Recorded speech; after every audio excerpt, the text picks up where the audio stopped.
आयोजन इथे होतंय, खरं म्हणजे मी आपल्या सगळ्यांना मनापासून शुभेच्छा देतो, मनापासून आपलं अभिनंदन करतो. कारण लोकसहभागातून कुठलीही शासकीय मदत न घेता मला वाटतं हे एवढं मोठं संकुल पहिल्यांदा होतंय. त्याबद्दल पुन्हा एकदा सगळ्यांचं अभिनंदन. या कार्यक्रमाला उपस्थित खासदार डॉक्टर श्रीकांत शिंदे, आपले जगन्नाथ शिंदे आप्पा, त्याचबरोबर हिंदूराव, ते प्रशांत काळे आणि माधुरीताई काळे, या सगळ्यांचंच मी मनापासून अभिनंदन करतो. खास करून प्रशांत आणि माधुरीताईचं अभिनंदन करायला पाहिजे, त्यांना शुभेच्छा द्यायला पाहिजे. कारण आपण आज खऱ्या अर्थाने जगन्नाथ शिंदे साहेबांचं आप्पांचं नाव याला दिलेलं आहे. आणि खरं म्हणजे आप्पांनी गेले अनेक वर्ष त्या भागामध्ये जे केलेलं सामाजिक काम आहे आणि सगळ्यांना केलेली मदत आहे ही सर्वश्रुत आहे. आणि कुठलाही मदत न घेता या ठिकाणी प्रशांत काळे आणि माधुरीताईंनी हे क्रीडा संकुल या ठिकाणी उभं करण्याचं स्वप्न या ठिकाणी पाहिलेलं आहे. खरं म्हणजे या सगळ्यांनाच महाराष्ट्राला एक सहकार चळवळीची मोठी परंपरा आहे आणि त्याच्यामधून सहकाराच्या माध्यमातून मोठी कामं देखील राज्यात उभी राहिलेली आहेत. परंतु सरकार आणि सरकारला काही कामं करणं अतिशय शक्य होतं, परंतु सरकारची मदत न घेता लोकसहभागातून आज क्रीडा संकुल उभं राहतंय हे खरं म्हणजे मोठं काम आहे. आणि म्हणून मी मनापासून आपल्याला पुन्हा एकदा शुभेच्छा देतो. खरं म्हणजे ग्रामीण भागातील अर्थव्यवस्थेला देखील सहकार्याने संजीवनी दिली आहे. आणि म्हणजे सहकार आणि लोकसहभाग तसं पाहिलं तर आपण एकमेकाची सांगड आपण घालून पुढे जात असतो. हे सहकार क्षेत्रातलं काम जे आहे हे खऱ्या अर्थाने देशाला दिशा देणार आहे. खरं म्हणजे या क्रीडा संकुलाच्या निमित्ताने आज एक नवा अध्याय सुरू होतोय.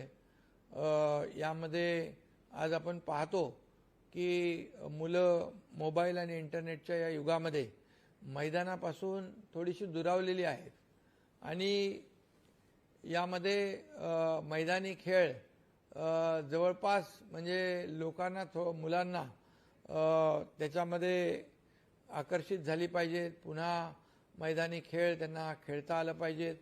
कला, क्रीडा आणि सर्व क्षेत्राचा विचार करणं अतिशय महत्त्वाचं असतं. म्हणूनच आज मी आपल्याला राज्य सरकारच्या वतीने देखील सांगतो की राज्य शासन म्हणून आज अनेक योजना आपण करतोय. जिल्ह्यासह तालुका स्तरावर क्रीडा संकुलाची उभारणी करून खेळाडूंना पायाभूत सुविधा उपलब्ध करून देत आहोत. राज्याचं नाव क्रीडा क्षेत्रात मोठं व्हावं, आपल्या खेळाडूंनी राष्ट्रीय आंतरराष्ट्रीय स्तरावर पदकं मिळवण्यासाठी काम करावं, खेळावं. आता ऑलिम्पिक जे झाले, एशियन गेम झाले, त्याच्यामध्ये जवळपास आपल्या आप्पा राज्यातल्या 107 खेळाडूंना मेडल्स मिळाली, गोल्ड मेडल मिळाली, इतर मेडल मिळाली. आणि मग त्याच्यातलं टॅलेंट आणि जे काय पोटेन्शियल आहे ते देखील आपल्याला पाहायला मिळालं.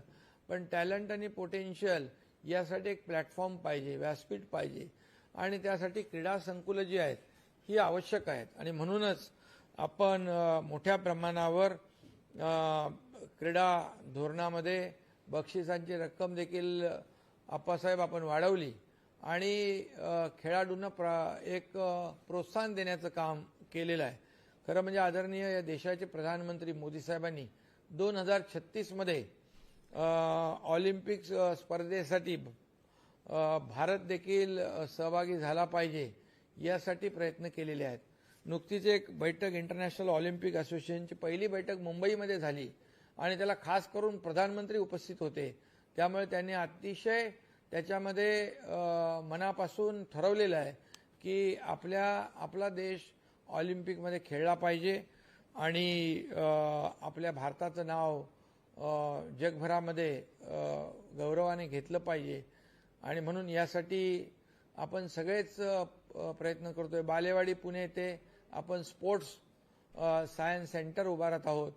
छत्रपती संभाजीनगर येथे नवीन क्रीडा विद्यापीठाला देखील आपण सरकारने भरीव अशी तरतूद केलेली आहे आणि म्हणून खेळाडूंच्या प्रोत्साहनासाठी शिवछत्रपती राज्य क्रीडा जीवन गौरव पुरस्कार विजेत्या खेळाडूंच्या पुरस्कार रकमेत देखील आपण वाढ केली. सरकारला अनेक गोष्टी शक्य आहेत, परंतु आपण जे आज लोकसहभागातून केलेलं आहे, प्रशांत काळे यांना तर तिथले सर्वजण मगाशी खासदारांनी सांगितलं की एक नगरसेवक आदर्श नगरसेवक कसा असावा, तर प्रशांत काळे यांचं उदाहरण देता येईल. सातत्याने त्यांची धडपड असते, लोकांना मदत करण्याचं त्यांचा एक व्यासंग आहे आणि त्यांचा स्वभाव आहे आणि त्यामुळे आजचा हा जो काही लोकसहभागातला जो उपक्रम आहे त्याला मी मनापासून शुभेच्छा देतो. खरं म्हणजे खासदारांनी मगाशी देखील लोककल्याण लोकसभेमधल्या कामांची थोडी वाच्यता केलेली आहे. मला वाटतं लोककल्याण लोकसभेमध्ये महायुतीच्या काळात मुख्यमंत्री मी झाल्यानंतर खूप मोठ्या प्रमाणावर निधी त्या ठिकाणी देण्याचं काम केलेलं आहे. कारण शेवटी आपल्या राज्यातल्या प्रत्येक मतदारसंघामध्ये किंबहुना जिल्ह्यामध्ये ही विकास कामं जी ज्या पद्धतीने आपण करतोय, सर्व विकासातले स्पीड ब्रेकर आपण हटवले, जे काही कामं प्रकल्प थांबले होते त्याला आपण चालना दिलेली आहे आणि आपणाला देखील माहिती आहे की आपल्या सरकारने जे काही विकासाला गती दिलेली आहे आणि हे सरकार सर्वसामान्यांच्या सुखदुःखामध्ये किंबहुना सर्वसामान्यांचं सरकार आपण असं म्हणतो आणि म्हणून गेल्या 1.5-2 वर्षामध्ये या सरकारने घेतलेले निर्णय जे आहेत हे निर्णय लोकाभिमुख आहेत आणि सर्वसमावेशक आहेत. मग त्यामध्ये शेतकरी असतील, कष्टकरी, कामगार, महिला भगिनी, युवा, ज्येष्ठ नागरिक या सगळ्यांसाठीच आपण अनेक योजना सुरू केलेल्या आहेत आणि त्यामुळे आज आपण जो या ठिकाणी प्रयत्न केलेला आहे, लोकसहभागातून एक जगन्नाथ शिंदे क्रीडा संकुल आपण सुरू करताय, निर्माण करताय, ही खरं म्हणजे अभिनंदनीय बाब आहे. आपल्या सगळ्यांचं अभिनंदन करावं तेवढं थोडंच आहे. आप्पांनी सांगितले मगाशी की त्याला काय पैसे कमी पडणार नाहीत, आप्पा असल्यानंतर काय कमी होणार नाही, पण काय कुठं कमी पडलं तर एकनाथ शिंदे आहे, काय काळजी करू नका. त्यामुळे कुठल्याही वास्तूला काही कमी पडणार नाही. खासदार डॉक्टर श्रीकांत शिंदे यांच्या पाठपुराव्यामुळे कल्याण लोकसभा क्षेत्रामध्ये विकासाची मोठी कामं सुरू आहेत आणि आणखी काही आवश्यक ज्या काही बाबी आहेत त्या देखील विकासाच्या माध्यमातून, विकास प्रकल्पांच्या माध्यमातून, शासनाच्या माध्यमातून केले जातील, एवढंच मी या प्रसंगी सांगतो. आणि पुन्हा एकदा माधुरीताई आणि प्रशांत या दोघांचं मनापासून मी अभिनंदन करतो, त्यांना खूप खूप शुभेच्छा देतो. धन्यवाद. जय हिंद, जय महाराष्ट्र.